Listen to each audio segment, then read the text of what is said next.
Galera do programa De Olho no Tour, episódio 76, para falar da excelente vitória histórica de Ítalo Ferreira no CT de Bells, o segundo homem brasileiro a balançar aquele sino, o troféu da vitória. Lembrando que a Silvana Lima foi a primeira brasileira a vencer. Ítalo Ferreira, grande campeão, já na liderança do ranking ao lado do Julian Wilson, Marcelo Bosco. Vamos falar a verdade? Demorou, né, cara? O Ítalo é um surfista que a gente sabe que tem um nível já para conquistar uma vitória no CT há muito tempo, já tinha... Acho que o surfista ele vai traçando metas, né? De repente, primeira meta, chegar numas quartas, depois chegar na final, ele já tinha conseguido chegar numa final. E eu sempre comentei aqui que antes do título mundial, uma vitória.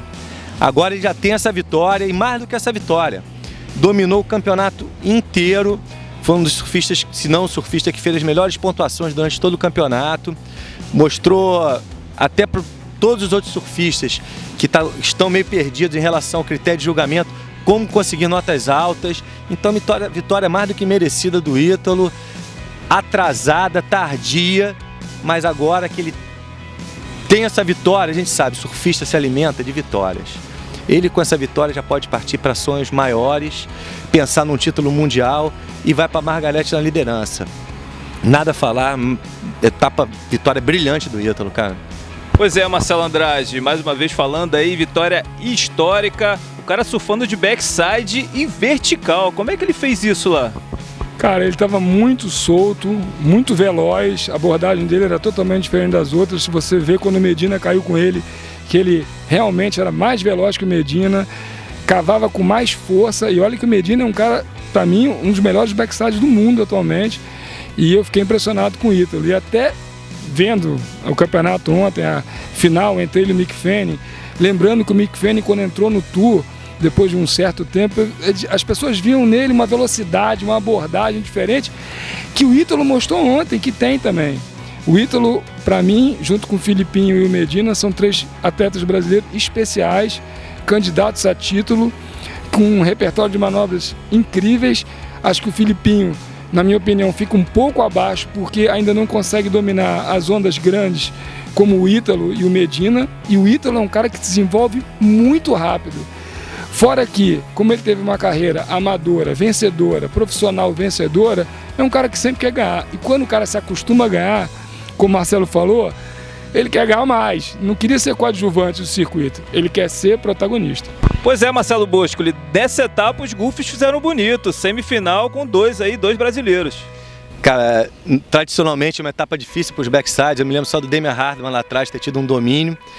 E essa geração brasileira de Goof aí não enche só a gente de orgulho não, só os brasileiros, enche todos os Goofs do mundo. É comum a gente ver Barton Lynch, Tom Kerr, os caras babando, principalmente pelo Medina e pelo Ítalo, que foram dois caras até que se encontraram na semifinal ali, surfaram demais durante o campeonato, e eu acho que ficou claro que os dois têm uma linha super parecida, e a diferença que eu vi entre os dois me pareceu bastante pelo fato da prancha ser diferente. Proporcionalmente, claro que o Medina é um cara muito mais pesado, mas a prancha do Ítalo parece ser uma prancha com menos meio, menos borda, menos volume, talvez um pouquinho mais de curva, e a do Medina já é uma prancha mais reta, com mais volume. E eu acho que isso se reflete no surf. Você vê que o Ítalo consegue entrar um pouco mais para dentro da onda, fazer um arco mais curto, e eu acho que isso foi uma das coisas que ajudou ele bastante a conseguir essa vitória.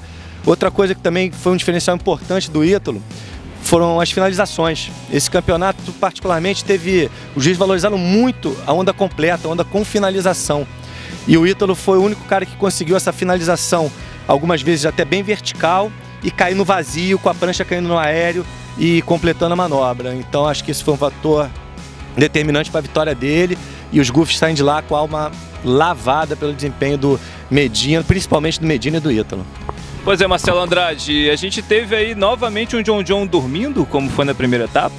Só para concluir o que o Marcelo falou, o Matt Wilson tinha ganho há 2 anos atrás com a mesma performance de pentear lá fora, como a gente fala, manobras mais redondas, e no final fazer uma junção bem forte.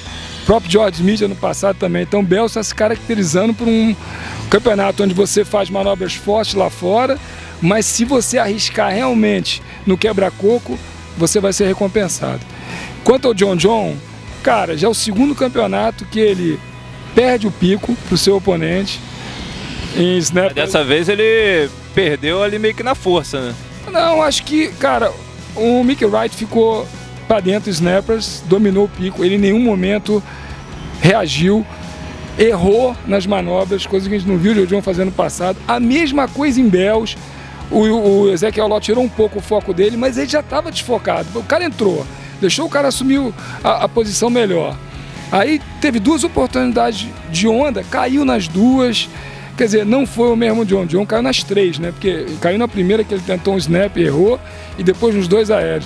Então não é o mesmo John John, bicampeão mundial, que para muita gente isso é muito bom, porque a disputa deve ficar entre os brasileiros, na minha opinião, esse ano. Não vejo ninguém assim de intruso, o próprio Julian Wilson começou bem, voltou a ser o velho Julian Wilson, um sim, um não, um sim, um não, um sim, um não.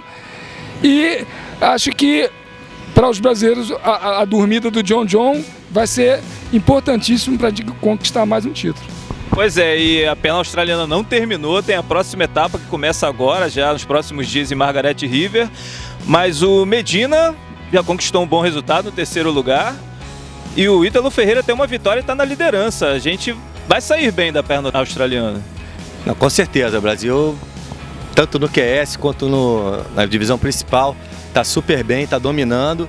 Desculpa, eu esqueci de falar do Filipinho, que é o único que não conseguiu até agora fazer um bom resultado. Aproveitar que você falou do Filipinho, assim, falar dos caras que eu acho que, voltar um pouquinho para a etapa de Bells, os caras que eu acho que brilharam e não conseguiram chegar lá. Eu acho que as baterias entre os brasileiros foram fundamentais. Ítalo e Toledo foi um encontro extremamente prematuro. Qualquer um dos dois poderia ter vencido a etapa como o Ítalo mostrou. Foi uma bateria que até sinalizou para todos os outros surfistas como pontuar alto ali, que estava todo mundo, pô, esses caras não vão soltar nota nunca. E eles mostraram para o mundo todo como conseguir notas altas dentro desse critério. Bateria do Ítalo e do Medina também na semi foi muito importante para o campeonato. Eu acho até que no começo eles jogaram a primeira onda do Medina, um 6,5, muito próximo no 6,30 do Ítalo, e algumas vezes isso altera toda a bateria. E outro destaque também eu achei o William. O William pegou muito bem também pelo lado do Brasil, perdeu também para o Medina no confronto de brasileiros. Todos esses surfistas poderiam ter chegado na final. Você estava falando da etapa de Margaret. A etapa de Margaret é a última etapa da perna australiana. Cara, é difícil a gente até falar isso, mas me parece uma etapa mais imprevisível do que as duas primeiras. E nas duas primeiras a gente teve um Julian Wilson que não sabia nem se ia correr, vencendo. Na segunda etapa, a primeira vitória, um surfista que não tinha nenhuma vitória ainda no Tour, que é o Ítalo, apesar de ser uma vitória tardia, todo mundo já esperava. E Margaret agora a gente vai sabendo que o John John destruiu o ano passado, mas que é uma etapa propensa a grandes surpresas, como foi a surpresa do Sebastian Zietz lá atrás, entrando de convidado e conseguindo essa vitória. Então, uma etapa que eu não arrisco nenhum palpite e acho que qualquer um pode sair com a camisa amarela de lá. Bom, Marcelo Andrade, a gente vai para Margaret e o julgamento vai ser o mesmo que foi em Bells e em Snapper Rocks? Na verdade, eles foram iguais?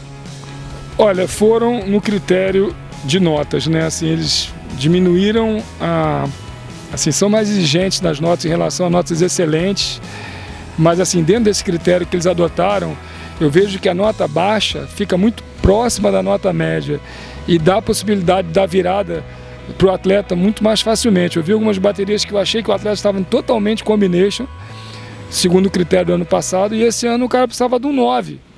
Quer dizer, assim, na minha opinião, esses ajustes finos ainda tem que ser feitos no julgamento. Eles melhoraram, porque os resultados estão sendo mais justos, mas algumas notas realmente são complicadas. O próprio Marcelo falou, primeira onda do Medina, do Ítalo, eu vi diferença, eu vi uma diferença de não 0,2, eu vi uma diferença de pelo menos meio ponto ou mais. Enfim, mas os resultados foram justos, então acho que o julgamento, eu acho que eles vão levar para a Margaret o mesmo critério, e Margaret ainda grava mais a questão do tamanho da onda, se o mar estiver grande. Porque você viu em Bells ontem, eu vi o Patrick Gudauski, que aliás estava com a melhor prancha do campeonato, surfou muito mais do que eu esperava, mas ele foi beneficiado várias vezes pelo tamanho da onda. E isso eu acho complicadérrimo, porque às vezes o cara faz uma manobra expressiva numa onda um pouco menor, que usa muita borda, muita velocidade, e não é tão recompensado para um cara que pegou uma onda grande, foi lá fora, deu um cutback que não é tão expressivo, mas como ele completou aquela onda toda razoavelmente, tira nota maior. Então acho que o Margarete, os juízes têm que tomar cuidado com essa questão da onda grande. E você, Boscoli, como é que você viu o julgamento? Cara, me agrada essa escala um pouco mais baixa, eu acho que permite a virada surfista, principalmente no final da bateria, dar espaço. E eu acho que aquele negócio, estavam todos os surfistas reclamando, pô, como é que eu vou tirar a nota alta? Ítalo foi lá, mostrou, Toledo foi lá, mostrou, Medina mostrou. E acho que um outro cara mostrou que o Marcelo mencionou ali também, o Gudauskas. Eu acho que o Gudauskas mostrou o seguinte, tem que sair da zona de conforto, tem que arriscar. O Gudauskas é um cara tecnicamente bem inferior a esses outros e você vê que ele estava no limite dele o tempo inteiro, arriscando manobras constantemente. E dois caras, como exemplo, pareciam não estar. O George Smith e o próprio Mineiro. O Mineiro e o George Smith são caras que estão surfando dentro daquele conforto deles, que é um conforto bem alto. O Gudauskas arriscou tudo, então acho que isso que o juiz quer ver. E o Mineiro acho que também foi um pouco prejudicado, eu vi uma situação muito estranha na bateria do Mineiro contra o Coffin, Mineiro e Conner Coffin. O Conner Coffin, o Mineiro pegou a onda da frente, não, minto, o Conner Coffin pegou a onda da frente e o Mineiro a onda de trás. As duas foram até o raso. O Mineiro viu que a onda do Coffin tinha sido um pouquinho mais longa, pulou da prancha para tentar voltar rapidamente e pegar a prioridade. Pegou o jet ski primeiro, chegou lá fora antes e a prioridade foi dada para o Coffin. Como se o Coffin tivesse surfado a primeira onda e tivesse sido prejudicado pelo jet ski e a prioridade ficou com eles, faltando 5 minutos para o término da bateria. Na bateria seguinte, Toledo e Ítalo, o Toledo pegou a onda da frente, surfou a onda até a areia, o Ítalo surfou a onda parando um pouquinho antes, pegou o jet ski igualzinho ao Mineiro, chegou lá fora o Ítalo antes do Toledo e a prioridade continuou com o Ítalo. Então, num caso, a prioridade foi do surfista que surfou a primeira onda e no outro caso foi do surfista que chegou primeiro lá fora. Então, acho que essas coisas deixam bastante confuso. Pode ser até que os surfistas não estejam confusos, mas eu, como público, fiquei confuso e, inclusive, vi também quem estava narrando ali no inglês também ficando confuso. Mas acho que o julgamento está bem sinalizado. Agora, Marcelo Andrade, no programa anterior você falou das favoritas para vencer a etapa de Bells, você citou a Stephanie e ela venceu. Agora a Silvana Lima também bateu na trave ali pelo bicampeonato. Mas a Stephanie venceu, mas muitas zebras ocorreram. A Tyler Wright, que era a favorita, perdeu. A Carissa Mu perdeu. A Silvana, que tinha um certo favoritismo por ter sido já campeã em Bells, foi muito bem. Mas as grandes surpresas foram as goofs. Tatiana, que nunca tinha ido bem em Bells, e a menina nova, 16 anos, a Caroline, da Flórida, Caroline Marks, né? Marks, então, ela surfa muito bem, tem um futuro brilhante e elas surfaram dentro do critério. Acho que elas viram Medina e Ítalo e foram atrás. E me surpreendeu derrotas como a da Carissa, mesmo sendo para a Silvana, da Tyler, que são atletas super já acostumadas com Bells, né? Pois é, as duas perderam para a Silvana. Exatamente, as duas perderam para a Silvana. Mas eu achei que foi um campeonato que eu esperava mais, as de ponta, a própria Sally, que já ganhou lá. Enfim, os dois campeonatos nós tivemos zebras e, como o Marcelo falou, atletas que arriscaram mais. Agora, pra gente finalizar, vou perguntar aos dois, começar com o Boscoli, quem não pode faltar no Fantasy para Margaret River? Cara, Fantasy tem sido uma caixinha de surpresas, né? Pô, mas todo mundo tem que falar o John John, né? Pelo que o John John fez o ano passado, a gente não pode deixar de falar o John John. Entendi. Vamos falar um lá de cima e um lá de baixo, pra dificultar. Cara, lá de baixo, vamos jogar na brincadeira, acho que tá lá embaixo, não tenho certeza, um outro campeão, Sebastian Zitz. E você, Marcelo Andrade? Cara, igual a ele, John John, apesar do ridículo começo de circuito, é um cara que tem muitas chances de surfar lá bem. Acho que Michel Borges também surfa muito bem aquele tipo de onda. E lá de baixo, cara, vai ter gente querendo se recuperar. Mas assim, eu acho que o Carmichael, não sei se ele tá lá embaixo, o Zitz, talvez... O Gudauskas não, de novo? O Gudauskas não tá mais lá embaixo. Eu acho que o Gudauskas se superou. Inclusive a prancha dele estava mágica. Não sei se ele vai ter outra prancha mágica para Margarete. Mas assim, lá de baixo, vou botar até um goof, né? Para não dizer, pô, o cara só fala de regular, não bota goof. Eu acho que o Conor O'Leary pode surpreender. Outra coisa bacana vai ser a gente ver a aposta que aconteceu aí, né? eu e o Marcelo falou que o Mick Fanning, se saísse das 2 primeiras etapas bem... Galera, Mick Fanning está em terceiro no ranking, cento e pouquíssimos pontos atrás dos 2 primeiros, empatados, e vai sair, cara. A carreira do Mick Fanning foi brilhante, o cara é um exemplo de atleta, ele entrou no circuito ainda meio como... Ainda era um garoto jovem, meio maluquinho, e saiu como um exemplo de profissional, de surfista do mais alto nível, e acho que ele deixou um grande legado para gerações futuras. E aí, tá valendo, ele vai aparecer lá, o Mick Fanning vai aparecer? Os narradores disseram que se ele tivesse ganhado o Bells, ele iria para Margarete com a camisa amarela para uma despedida, mais uma despedida para o povo australiano. Foi dito pelo... Eu acho assim, ele ficou em segundo, viu, pô, já não dá mais para mim, o Ítalo, os caras estão atropelando, que ele já achava isso, ele já estava achando isso. Mas se ele tivesse ganho, amigo, não sei não, mas eu vou aceitar o seu argumento. Matias, então a gente pode dizer que eu ganhei a aposta com uma bola na trave aos 48 do segundo tempo que não entrou do Mick Fanning, é isso. Você tá igual o Vasco, tá igual o Vasco, fazendo gol no final. Bom, se essa aposta estiver envolvida aí um almoço ou uma cervejinha, me chame, beleza? Valeu. Valeu, Boscoli, valeu, Marcelo Andrade, valeu, galera. A próxima etapa acontece em Margaret River, vamos ficar ligados, todos nós, brincando no Fantasy também, e a gente se vê logo depois da etapa. Valeu, Boscoli, valeu, Andrade, um abraço.